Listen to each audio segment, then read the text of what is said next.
जिया अपने ससुराल में नई नई दुल्हन बनकर दरवाजे के बाहर अपने पति के साथ खड़ी अंदर आने का इंतजार कर रही है।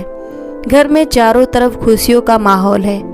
आज जिया भी बहुत खुश है कि उसके माता पिता उसकी पसंद के लड़के से शादी करने के लिए राजी हो गए थे।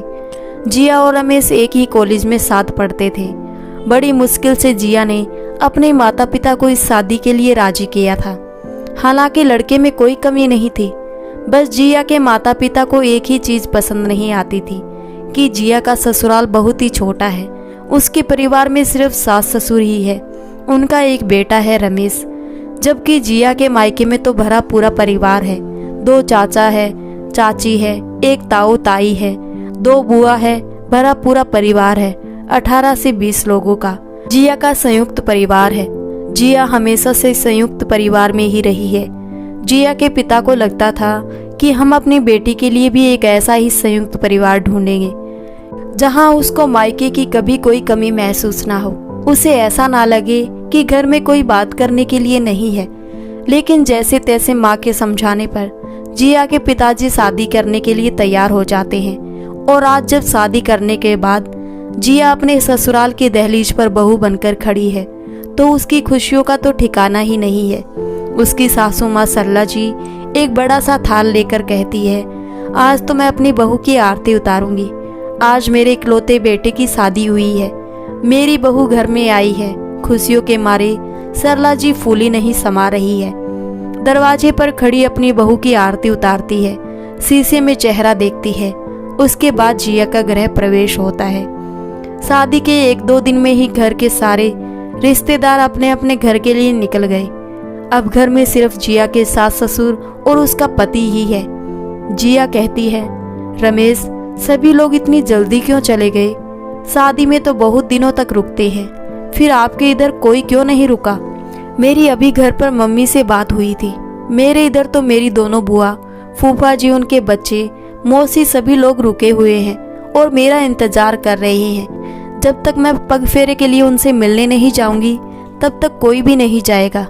लेकिन इधर तो 2 दिन में ही सभी लोग अपने अपने घर के लिए चले गए। घर बहुत खाली खाली लग रहा है। ऐसा नहीं लग रहा कि ये शादी का घर है। हाँ जिया, मेरे पापा भी घर में अकेले थे। दादी बाबा के इकलौते बेटे थे और मैं भी अपनी मम्मी पापा का इकलौता बेटा हूँ। अब कोई खास रिश्ते में तो थे नहीं, दूर दूर के रिश्ते के थे तो वो चले गए। मम्मी के परिवार की 2 मौसियाँ थी और परिवार के 2 लोग थे। वो शादी अटेंड करके अपने अपने घर के लिए निकल गए। मेरा भी कोई भाई बहन नहीं है। अब तो तुम्हें इस छोटे परिवार में रहने की आदत डालनी होगी। शादी के 4 दिन तो जिया के ससुराल में फिर भी निकल जाते हैं। उसके बाद वो पग फेरे के लिए अपने मायके मम्मी पापा से मिलने के लिए जाती है। मायके में जिया के 2 दिन कैसे निकल जाते हैं उसे पता भी नहीं चलता। इतना बड़ा परिवार है, आसपास चाचा चाची के घर है। सभी लोग जिया के पास बैठे रहते हैं, जिया से बातें करते हैं। कभी चाचा के घर खाने पर जाना है तो कभी ताई के घर नाश्ते पर जाना है। यही सब चलता रहता है। 2 दिन बाद रमेश जिया को लेने के लिए गया। जिया भारी मन से अपने ससुराल आ गई। धीरे धीरे करके ससुराल के कामों को भी संभाल लिया।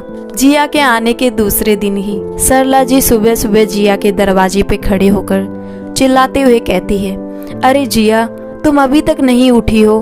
देखो तो सुबह के 6 बज गए हैं, अभी तक सो रही हो? मुझे तो 6:30 बजे तक चाय पीने की आदत है। जल्दी से उठकर नहाकर रसोई में आ जाओ। जिया हड़बड़ाकर उठी और रमेश से बोली, क्या रमेश, इतनी सुबह उठकर मैं करूंगी भी क्या? अरे जिया, तुम माँ के लिए चाय बनाकर आ जाओ। उसके बाद फिर आराम से अपने कमरे में आकर जो तुम्हें करना है करती रहना। जिया रसोई में जाकर अपनी सासू माँ के लिए चाय बनाती है। उसके ससुर जी सुबह सुबह घूमने के लिए गए हैं और वे लगभग 8 बजे तक घूम कर आते हैं तो 8 बजे ही आकर अपनी चाय पीते हैं। सरला जी रसोई में आकर जिया को देखती है कि उसने तो कल के ही कपड़े पहने हैं। वो फिर से चिल्लाते हुए कहती है, क्या जिया, मैंने तुमसे कहा था कि रसोई में नहाकर आना, बिना नहाए रसोई में आने की इजाजत नहीं है। तुमने सारी रसोई गंदी कर दी, अब मुझे पूरी सफाई करनी पड़ेगी।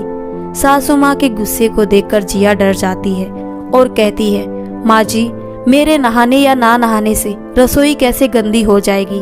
मैं तो सिर्फ आपकी चाय बनाने के लिए आई थी, और इतनी सुबह सुबह नहाकर क्या करूंगी? आराम से नहाऊंगी। अपनी बहू के मुंह से जवाब सुनकर सरला जी गुस्से से लाल होकर कहती है, बहू, ये तुम्हारा मायका नहीं है जहाँ तुम अपने हिसाब से सब कुछ करो। ये तुम्हारा ससुराल है, यहाँ तो मेरे हिसाब से चलना पड़ेगा। मैंने इस घर के कुछ नियम कानून बनाए हैं जिनको तुम्हें मानना ही पड़ेगा।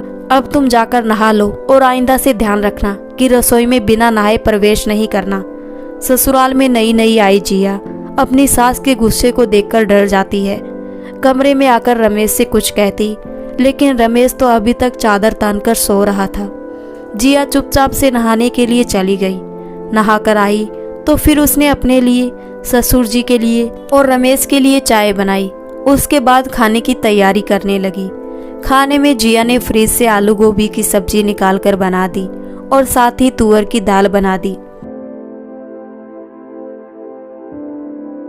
जिस समय जिया रसोई में खाना बना रही थी, उस समय जिया की सास अपने कमरे में बैठी रामायण का पाठ कर रही थी। जैसे ही उन्हें सब्जी छोंकने की खुशबू आती है, वो अपने पाठ को जल्दी से पूरा करके रसोई में आकर कहती है, जिया, क्या कर रही हो? माँ जी, मैंने सब्जी बना ली है, दाल भी चढ़ा दी है, बस रोटी बनानी बाकी है। क्या तुमने मुझसे बिना पूछे ही सब्जी बना ली? मुझसे पूछा भी नहीं कि क्या सब्जी बनेगी? क्या मेरी इस घर में अब इतनी भी इज्जत नहीं है कि बहू मुझसे सब्जी पूछ कर बनाई? एक ही दिन में दो बार अपनी सासू माँ के डांट खाकर जिया को इतना तो समझ में आ गया था कि उसकी सास बहुत ही गुस्से वाली और तेज तर्रार है। उनके सामने घर में किसी की भी नहीं चलती है। ना ही तो ससुर जी कुछ बोल पाते हैं और ना ही रमेश कुछ बोलता है। धीरे धीरे समय निकलता गया। पूरा 1 महीना हो गया। इस 1 महीने में कितनी बार जिया ने अपनी सासू माँ से डांट खाई थी, उसे तो पता भी नहीं। एक दिन सरला जी सबका खाना हो जाने के बाद रात में एक प्लास्टिक के कटोरी में 1 कप दूध और उसमें 1 कप पानी मिलाकर 2 रोटी डाल देती थी और छत पर ले जाती। अगर कभी जिया की नज़र अपनी सासू माँ की तरफ पड़ जाती है तो सासू माँ उस दूध के कटोरे को अपनी साड़ी के पल्लू से छुपाकर सीढ़ियों पर चढ़ती हुई छत पर ले जाती। कई बार जिया का मन हुआ कि अपनी सासू माँ से पूछ ले कि आखिर वो छत पर किसके लिए खाना ले जाती है, पर वो भी इतना रूखा सूखा। हो सकता है पक्षियों को डालने के लिए ले जाती है। यही सोचकर जिया ने अपने मन को समझा लिया, क्योंकि सासू माँ से पूछने की हिम्मत नहीं हुई। वो सोचने लगी, अगर सासू माँ से कुछ पूछूंगी तो पता नहीं वो क्या कहेगी, वो कहीं गुस्सा ना करी। एक दिन सरला जी पास में ही बांके बिहारी के मंदिर में प्रसाद चढ़ाने के लिए गई हुई थी। जिया हॉल में साफ सफाई का काम कर रही थी। तभी उसे ऊपर छत से किसी के कहराने की आवाज आई। उसे ऐसा लगा जैसे छत से कोई बुला रहा हो, आवाज दे रहा हो। जिया अपने काम को छोड़कर छत पर जाने के लिए धीरे धीरे सीढ़ियों पर चढ़ने लगती है। जिया 3-4 सीढ़ियां ही चढ़ पाती है कि तब तक उसकी सास सरला जी घर आ गई। जिया को छत पर जाते हुए देखकर घबराकर उनके हाथ से प्रसाद का डब्बा छूट गया और वो जिया का हाथ पकड़कर धड़ धड़ नीचे ले आई और चिल्लाते हुए बोली, तुम्हें ऊपर जाने की क्या जरूरत थी? अभी तुम नई नवेली हो, घर में 2 महीने भी नहीं हुए हैं और छत पर जाने लगी। घर में नीचे आराम से रहो, छत पर या घर से बाहर निकलने की जरूरत नहीं है, और मुझसे बिना पूछे तुम छत पर बिल्कुल भी नहीं जाओगी। जिया को समझ में नहीं आ रहा था कि उसने ऐसा क्या कर दिया जो उसकी सासू माँ इतना गुस्सा कर रही है। अरे अपने घर की छत पर ही तो जा रही थी। कुछ दिन ऐसे ही निकल जाते हैं। एक दिन सरला जी जिया से कहती है, बहू, मुझे 2 दिन के लिए अपने मायके जाना है, मेरे भतीजे की शादी है। तुम आराम से नीचे रहना, छत पर और बाहर निकलने की जरूरत नहीं है। सुनो जी, आप जरा दुकान से एक ब्रेड का पैकेट ले आओ, मुझे ऊपर वाले कमरे में रखना है। जिया को बिल्कुल भी समझ नहीं आया कि उसकी सासू माँ रोज रोज छत पर खाना लेकर क्यों जाती है। आखिरकार छत पर है कौन जिसके लिए वो खाना ले जाती है, और अब 2 दिन के लिए मायके जा रही है तो ब्रेड का पैकेट मंगवाया है छत पर रखने के लिए। मन ही मन जिया सोचती है, सासू माँ को जाने दो, उसके बाद मैं जरूर पता लगा कर रहूंगी कि आखिर छत पर स्टोर रूम में ऐसा क्या राज है जहाँ सासू माँ मुझे जाने से मना करती है। आखिर कौन है उधर? अगले ही दिन सरला जी अपने मायके के लिए निकल गई। रमेश भी अपने ऑफिस चला गया और ससुर जी अपने कमरे में लेटकर आराम कर रहे थे। मौका पाते ही जिया दबे पांव सीढ़ियां चढ़कर ऊपर छत पर पहुंच गई। छत के कोने में एक स्टोर रूम बना है। धीरे धीरे जिया कमरे के पास पहुंची तो जिया के पैरों की पायल की आवाज सुनकर कमरे के अंदर से एक आवाज आई, कौन है बाहर? जिया पहले तो उस आवाज को सुनकर डर गई। उसने चारों तरफ देखा तो कोई भी नहीं था। खिड़की से झांक कर देखा तो उस कमरे के अंदर कोई भी नजर नहीं आया। चारों तरफ घर का सामान भरा हुआ था। एक तरफ कूलर रखा हुआ था, एक तरफ टूटा हुआ पंखा और पलंग पड़ा था। घर के मटके और भी पता नहीं क्या क्या सामान था जो उस कमरे में भरा पड़ा था। उस कमरे में एक चारपाई बिछाने तक की जगह नहीं थी। जिया को लगा कि शायद कमरे में कोई नहीं है।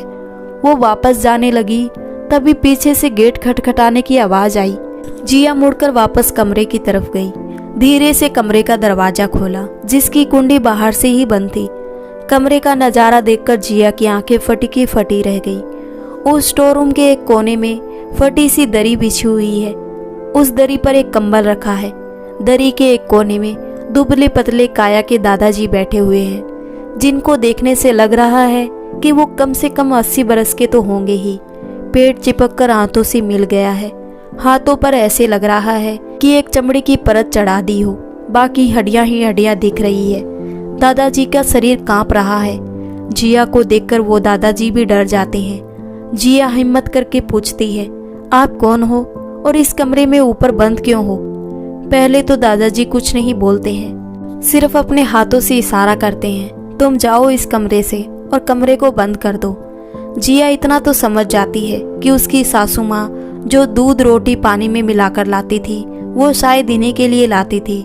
जिया कहती है, आप चिंता मत करो, मैं तो इस घर की बहू हूँ, कोई पराई नहीं हूँ। मैं अभी 2 महीने पहले ही इस घर में शादी करके आई हूँ। मैं इस घर के बेटे रमेश की पत्नी हूँ। लेकिन आप कौन है? रमेश की पत्नी सुनकर दादाजी की आंखों में आंसू आ गए और जोर जोर से रोने लगे। बेटा, मैं रमेश का दादाजी हूँ। दादाजी है? ये सुनकर जिया के पैरों के नीचे जमीन खिसक गई। आप दादाजी हैं तो इधर कमरे में बंद क्यों हैं? आप हम सबके साथ नीचे क्यों नहीं रहते हैं? बेटा, मेरी बहू को पसंद नहीं है कि मैं नीचे रहूं। मुझे बहुत समय पहले दमा की बीमारी हुई थी। मेरी दमा की बीमारी तो ठीक हो गई, लेकिन मेरी बहू सरला को छुआछूत की बीमारी है।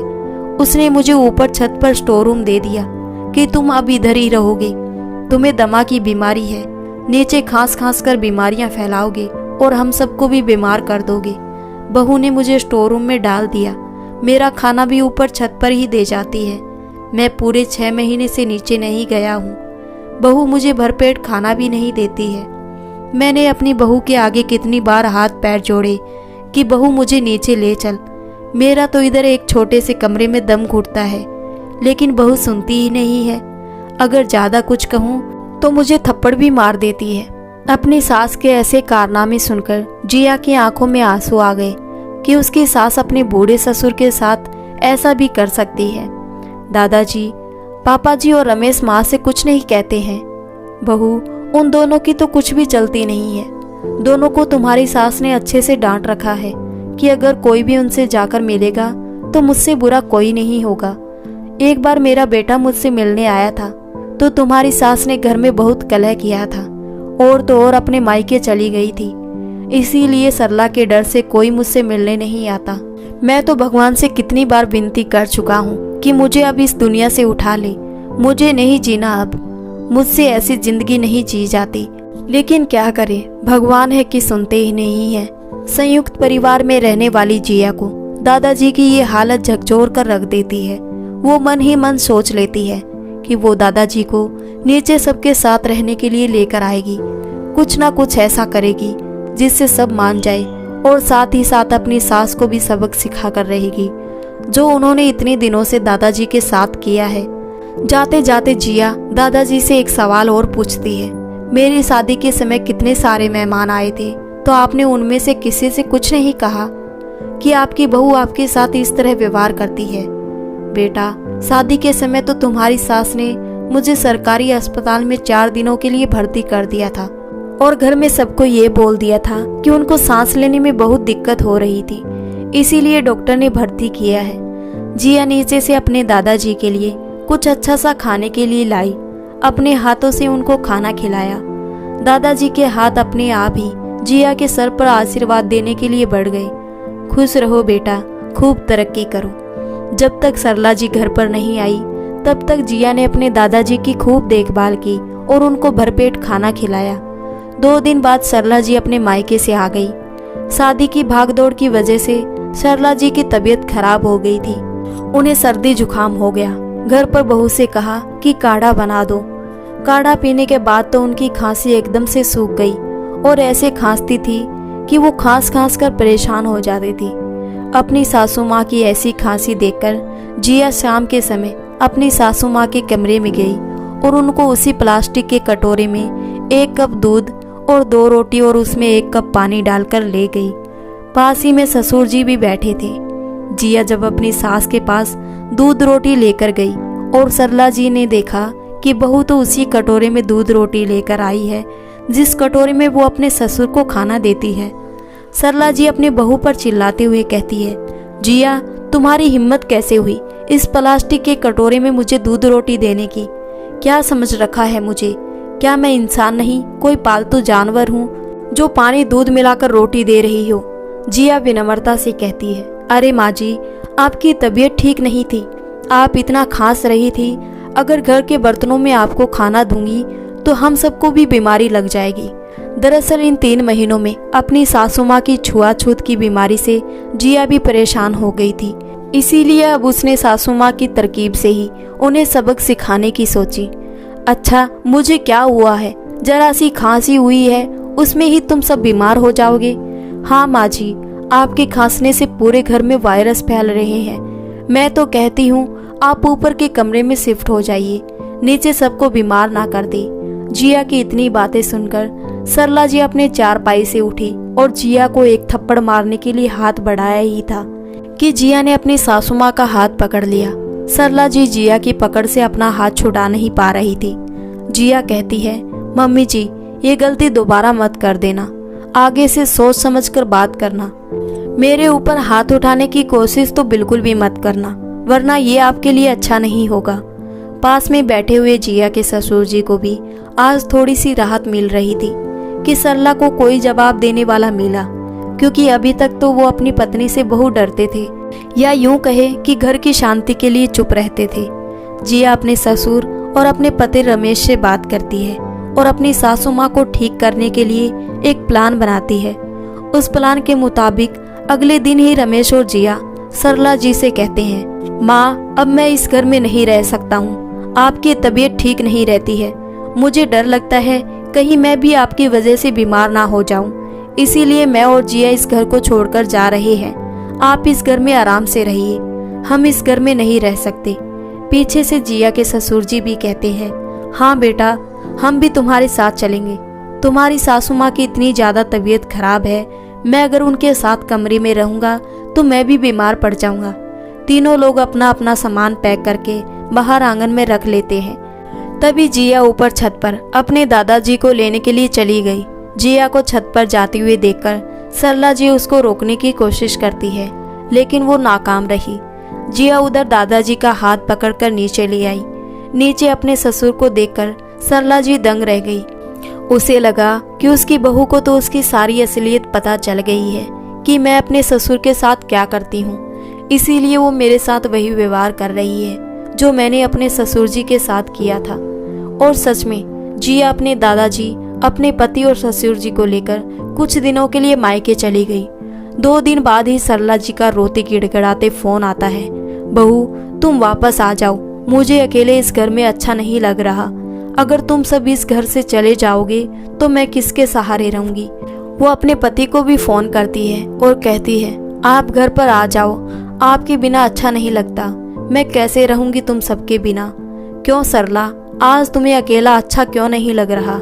आज तो तुम्हें अकेले रहते हुए सिर्फ 2 दिन ही बीते हैं और तुम इस बात को कैसे भूल गई कि तुम 6 महीने से मेरे पिताजी को कमरे में अकेला रख रही हो।